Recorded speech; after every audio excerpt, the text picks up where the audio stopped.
as one. I'm Margaret Wallace-Duffy, and I'm here alongside my co-hosts, Claire Gavin and Mr. Todd Miller. Hello, how are you guys? Doing amazing. fantastic. Doing fantastic. I love that. I love that. Well, talking about fantastic, we have a fantastic guest today. And we're going to share a story that all of you are going to want to listen to. We are living in a global pandemic, and I know you've heard a lot about COVID, but here at Better Together as One, we have a story to tell about someone who has survived COVID and is still living with it. But we're also going to tell some of the real realities that this poor woman has had to face. The bullying. Can you imagine being bullied in the media because you simply are a nurse and ended up getting COVID? We believe in being better together as one and having compassion for one another. So it is with great pleasure and honor to introduce our guest today, Tracy Schofield, registered practical nurse. Hi, Tracy. Welcome to the show. Hi, guys. Hi. Thank you for having me. Well, we're so excited to have you, Tracy. And, like Margaret said, there's lots of layers to this story, which is exciting, and we'll sort of go through it throughout the show. But let's sort of start at the beginning. What I know a little bit about you from us just sort of talking off camera is that you chose to become a nurse sort of a little bit later in life, which is such a, it's a brave thing to do, and it's not easy to become a nurse. So sort of just, tell our viewers a little bit about your journey as to, becoming a nurse later in life. And then shortly into that, really you started working, I guess, for long-term care, and then COVID hit, and sort of just walk us through that journey and how that was for you. At 46, I decided to go and go to Sheridan College in Brampton and become a nurse. I was bored with what I was doing, needed change and needed something, I wanted to work with people. I enjoy working with people. And so I did that and graduated in 2018 and started working right away. I worked in retirement, long-term care for actual homes themselves. And then I got on with an agency. I do work for a couple agencies, and I move homes. So I go from different homes. And in saying that, that's exactly what I did. That weekend before I got COVID to the day I got COVID, I had been in different homes. They've stopped that since.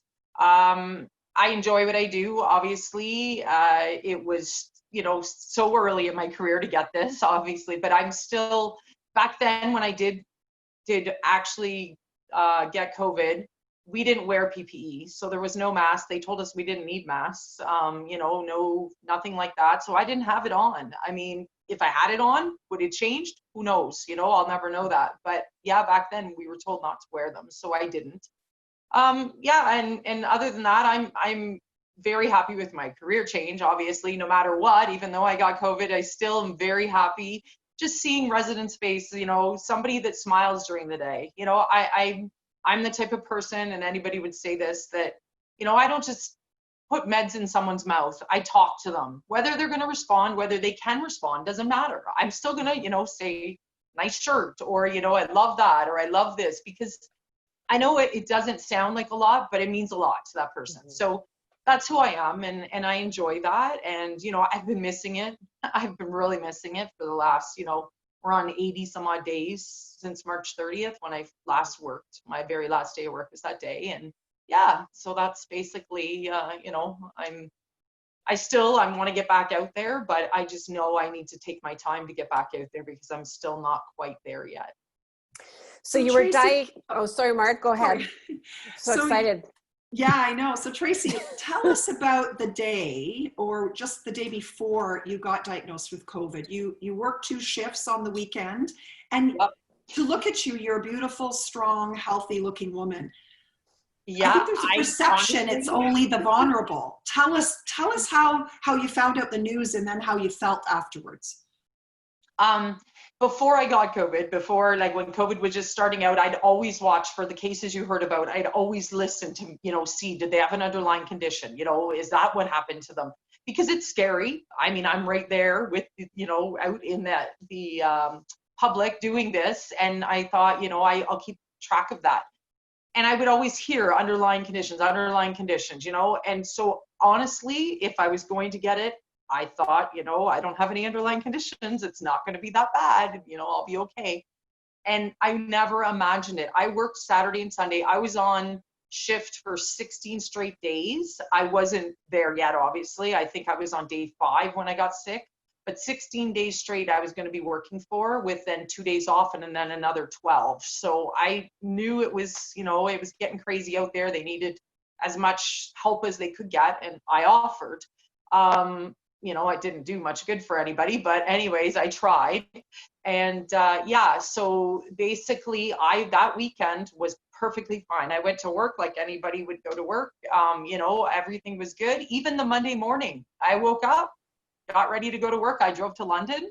I left my house, you know, 4:45 in the morning for a 6 o'clock shift. Everything was normal for me. Not, you know, and that's the scary part is, you know, I would have probably had COVID at that point, just not symptoms yet. You know, it was coming on, and, you know, I was probably contagious. I could have easily spread it. I didn't wear a mask when I was at work that day either. So here now I've not had a mask on going to another home. And I'll tell you, when the symptoms started that night, even once I'd been to the hospital, I loaded on my phone the news for London, because I needed to know. I needed to know, had I have spread it to that home, because that was my worst fear during all of that. That's the only thing you know, and it's sad to say, but that's what I was worried about the most out of anything at that point. Because yeah, I might be able to fight it and beat it, but a lot of them wouldn't have been able to. So yeah. Can you briefly tell us about some of your symptoms? So did you get a fever? What did it feel like to have COVID-19? Oh, I can tell you this, it's not like a flu, like people say, 24-hour, 48-hour flu. For some, maybe, but not for me. My temperature got up to 40.1 some days. I couldn't lift my head off the pillow. I had a pain in my head, like a headache. I don't get migraines either, so I don't know what they feel like, but this might have been it. But my head, I couldn't have lights on. I couldn't watch TV. I couldn't look at my phone. I had a hard time with that. Staying away from ibuprofen. Back then, that's what they were saying. So I took Tylenol only, and you know, I always have a better effect with ibuprofen, but I took Tylenol. And yeah, then I lost, the weirdest thing was the losing my taste and smell. I never thought in a million years that would happen to me. I, like, they were talking about it, but I just didn't think, you know, I thought maybe people imagined it. I had a bottle of Vicks Vapor Rub, and I took it out thinking, well, maybe this will help me, you know, with some of my coughing and congestion. And I couldn't smell it. Like, I stuck my nose in that bottle and there was no smell. I had my 17-year-old smell it. And I said, what is this? You know, what's wrong here? What does it smell like? He's like, Mom, it's Vicks Vapor Rub. What do you think it smells like, right? Yeah, I had, you know, no smell. Salt and vinegar chips. I had a craving for French fries. And none of us could leave the house. We were all quarantined here. So we had salt and vinegar chips. So I thought, well, I'll try them. Yeah, I thought it was a bad bag. I said that. I'm like, oh, I was so craving it. And it tastes like nothing, absolutely nothing. So yeah, it was weird, but I could taste sweet stuff. I could taste Gatorade. Like, I kept drinking Gatorade to keep me, because I wasn't eating much. And yeah, I lost 10 pounds that first week.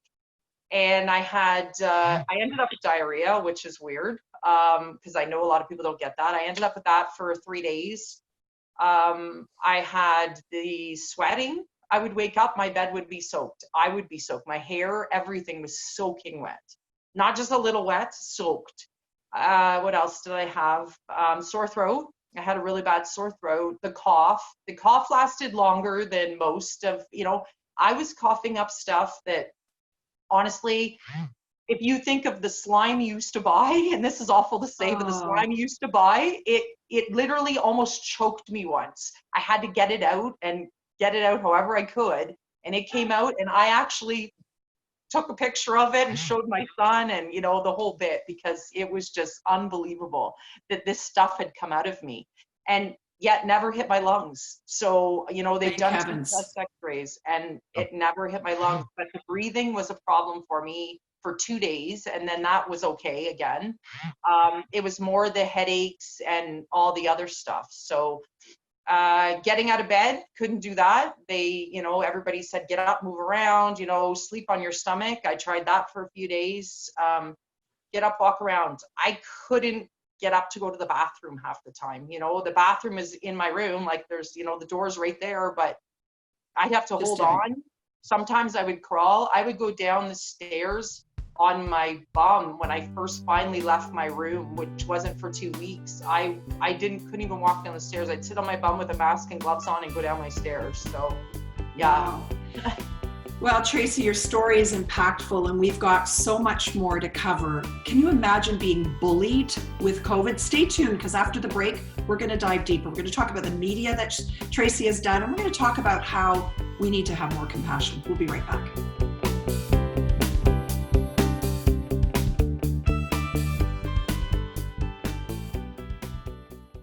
Welcome back to Better Together as One, and joining us today is Nurse Tracy Schofield. So Tracy, I think one of the things that we like to do with this show is provide everyone real solid knowledge about what's going on in the world. And you are helping us understand that this is no fakery. This is a real thing that is impacting people, and healthy people in unimaginable ways.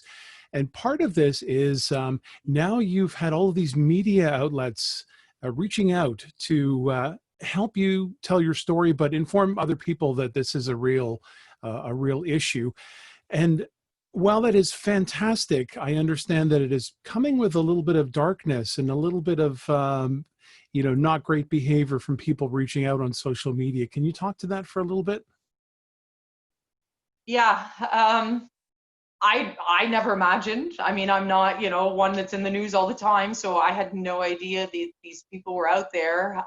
But I've done a lot. I started with just doing the local newspaper here in Cambridge. I've been asked by the reporter if I would tell my story because he saw it on my Facebook. A few friends had shared it. And that's how I was keeping everybody up to date, was just on Facebook. And he did the story. In turn from that, 570 News, the Mike Farwell show, contacted me and asked if I would do it, and I did. CTV asked me if I would do it, and I said I wasn't sure because I was worried I was going to cry on TV, and I might do now, but that's the hardest thing for me. Is the crying, but my friends laugh at me. They joke around. I mean, I know they're not serious, but they joke around about it and, make fun of me and stuff. But I did that. And then somehow, I have no idea how, I've never been paid for any of this like people think. I ended up on Fox News and New York Post and Daily Mail in UK. The story went to China. My girlfriend translated it. It was a different story. It had different things in it that I had ever been said. And I sent a message to that person who wrote it and said, what is this? And they never responded. I was in Saudi Arabia, Russia, Nigeria. I've been all over the place. People have contacted me through Facebook. And most people are encouraging about all of it, like telling me, it's good, you're going to get there, stay positive, things like that, which stay positive was the worst thing I wanted to hear, because that's all I kept doing this whole time, was being positive and not negative. And I just wanted those negatives, right? So, but yeah, people said horrible things, things that didn't have anything to do with COVID. I look like the type of person that would be this and that, and, things I can't even say, and I would never want to say, just like things against me. Like, for some reason I asked for COVID, that I stood in a line and, here's the lineup for who wants COVID, and none of that happened. I didn't wear, the mask. That was it, which I was told not to. But yeah, I mean, just nasty, nasty things. And I don't watch it afterwards. I see my story once and that's it. I never watch it again because I don't want to. I'm just going to get upset about it. So, some of my friends have blasted some people about it. They sign on or they blast them and say, you have no idea what you're talking about. And that's the case. That's it. They have no idea. Better Together as One is all about bringing local and helping to go global, because we believe as a world, we're better together as one. And I hope, Tracy, our goal today for you is to tell your story and shed some real light, like you just did, on the fact that it's not like as if it's not hard enough to have COVID, to be a mother, to be, you know, worried about your own health and your life, to only then be bullied online by complete strangers across the world. I just want to say from our team that, you know, we've been waiting to have you on this show. We wanted you to get those 2 negative tests so that you could go back to work and we could share your inspirational story. And we just also want you to know that we're going to share this to make sure that others realize that it's not okay to not show compassion for one another. I know that you were on Inside Edition, and so was Chris Como. He had COVID at the same time, you were saying? Yeah, we had it at the same time, and a lot of my friends are big fans of his, so they would tell me what he was saying. He was in his basement, I was in my bedroom, so we were both, you know, during that whole time. March 30th is when it started. He was out before me, but he said to not just lay there. That's what COVID wants you to do, is just lay there so that it can attack you, you know, and you're not moving and not getting up and moving around. And so my girlfriends would tell me, you know, get up, you know, walk. But I couldn't, you know, I kept saying it's easier, you know, said than done. But yeah, that's what Chris Como said. And even when he was on Inside Edition, when I was on there, they put a little clip of him as well as me. And he said, even now, you know, even back then, a couple weeks ago, he was still feeling the effects going up the stairs and things like that. Like it's something that, you know, I am not the only one feeling this, right? At first, I thought I was imagining it. Honestly, I thought some of the symptoms were my head playing games, you know, because I'd had it for so long. And I thought I was actually going crazy at times. And no, I mean, I read stories now where people are getting the tingling in their legs that I get, you know, things like that. So, you know, it's nice to be able to, you know, the media, basically I did it when people asked me to. Number one, I wasn't doing anything else. And number two, I could tell my story to people so they understood, like I didn't understand. Before I had COVID, I didn't understand. I didn't know, you know, that this is possible. So, you know, that was the biggest thing. And you're a nurse, which speaks volumes because you have knowledge. So thank you for sharing so authentically and so real. We're going to take a short break here in a second. We're going to come back and talk about what now, what next, and hopefully where you're going with this as you heal from COVID. So stay tuned. We'll be right back.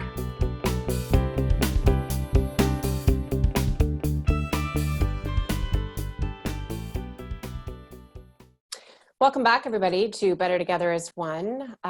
Tracy Schofield, our lovely nurse, we were just talking about her recovery through COVID and her journey. Tracy, 76 days with COVID, and you have finally, after how many tests? 14. 14 tests? 14, yeah. You finally have received 2 negatives. So just talk to us really briefly now. I know that you had, I think, 1 negative along that journey, and sort of now 76 days later, you're now clear. And what does the next chapter look like for you? Yeah, I had the number 8 that was negative, and then 9, 10, 11, and 12 were all positive, and then 13, 14 were negative. So the next steps are more, I've had some issues going through this, discoloration in my legs. My legs will turn purple and things like that. Tingling in my legs, best described as when you're out in the sun all day. The feeling you get when your body's cooling, I get that randomly. And then I have to go for an MRI. So that'll be the next step. I do that on Sunday. I've had CAT scans. I've had 2 chest x-rays, building up my energy again, just by going for walks right now. Nothing more than that. I won't be playing baseball this year. And yeah, basically just getting back to work is my big thing too. I want to get back to work, but my biggest problem right now is when I wear the mask just to go to the store, I have a real problem with breathing while I'm wearing it. So I've got to wear a mask all day while I'm working. That's just the way it is now. And I somehow have to be able to do that. So I've been putting my mask on at home, just wearing it for, you know, some period of time, walking around and things just to kind of build it up. But I think with my breathing and my shortness of breath, when all that starts to come together, then I think I'll be okay with wearing the mask all day. So Amazing. Tracy, Wow. can you tell us sort of what you're doing? We're all about empowering people with knowledge. So tell us what your day looks like and how are you helping yourself heal with COVID in terms of exercise and nutrition and even mindset? What are you doing to help you in your recovery? With the walking, I go usually in the morning, especially on hot days, because with the weather, I don't know, 3 weeks ago or something, I tried to go out when it was humid and I literally couldn't do it. I went down the street, turned around and came back. I was that bad. I try and eat well.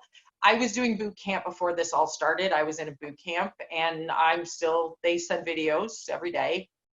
I hadn't tried until the other day and I thought, oh, we're going to try this, because that's the type, again, who I am. Let's push myself to do it. And instead of just doing a little bit, I tried to do more than half of it. And yeah, it didn't work out for me. I had to sit down. My heart races. My pulse goes to 120 sometimes, up and down. My blood pressure's all over the place. So I just have to do it slowly, but I am working at all that. Again, just eating and drinking, I eat fruit, vegetables.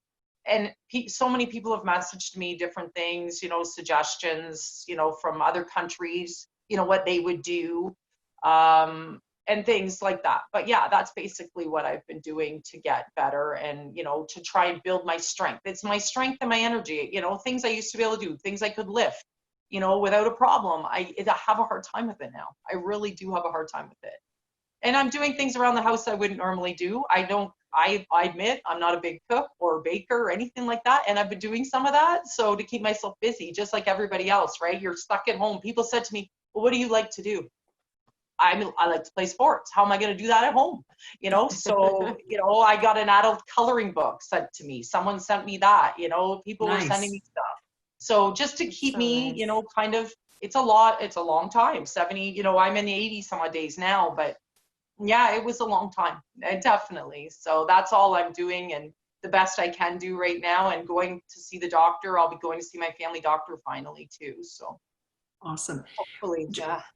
We've only got a couple minutes left, but I just can't help but ask, what has it been like in terms of the agency and your place of work when you have COVID? Are they reaching out? How does that look like in terms of their support in helping you feel comfortable returning to work, feeling safe about doing so?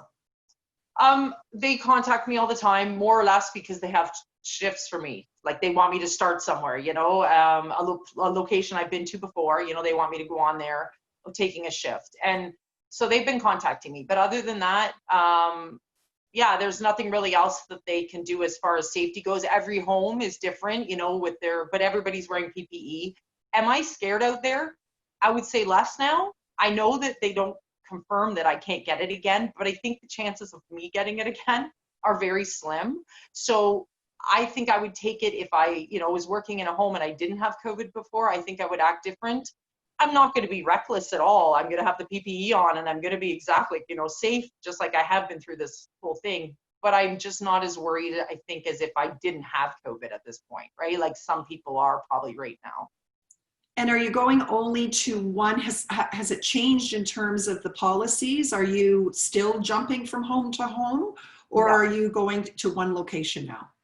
When I go back, I'll be in one location. The homes, even though I'm agency, the homes have now, they require staff. It's summer vacation coming up. So even for summer vacations and things, we need to cover the staff. So they'll put me in one home and I'll stay there. I like full-time day shift.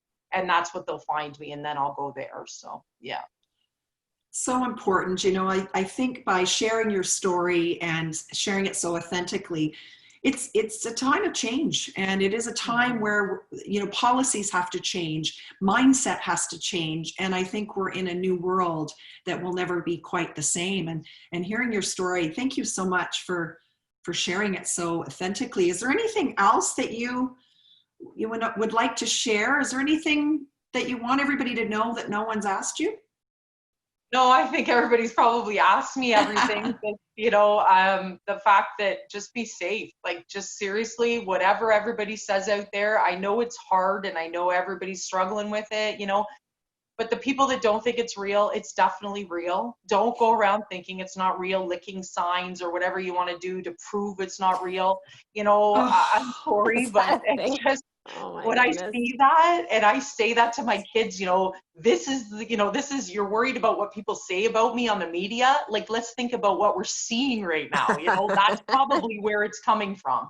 So, Oh my goodness. don't worry about it anymore. But yeah, I just, I think the biggest thing is now that I don't have COVID, like I still hear things from people, they can't go to the dentist because they had COVID.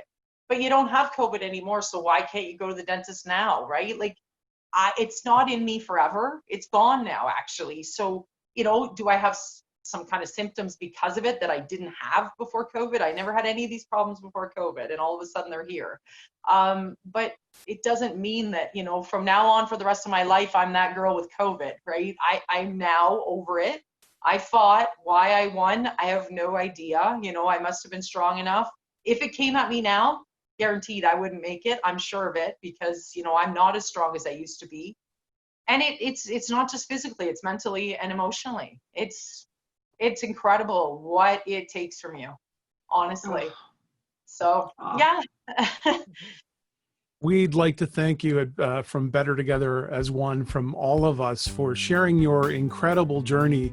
And we hopefully consider this chapter closed, and we look forward to the future chapters that you're going to write in your life. And hopefully we'll have you back on to follow you and see where you've gone and what great things you've done.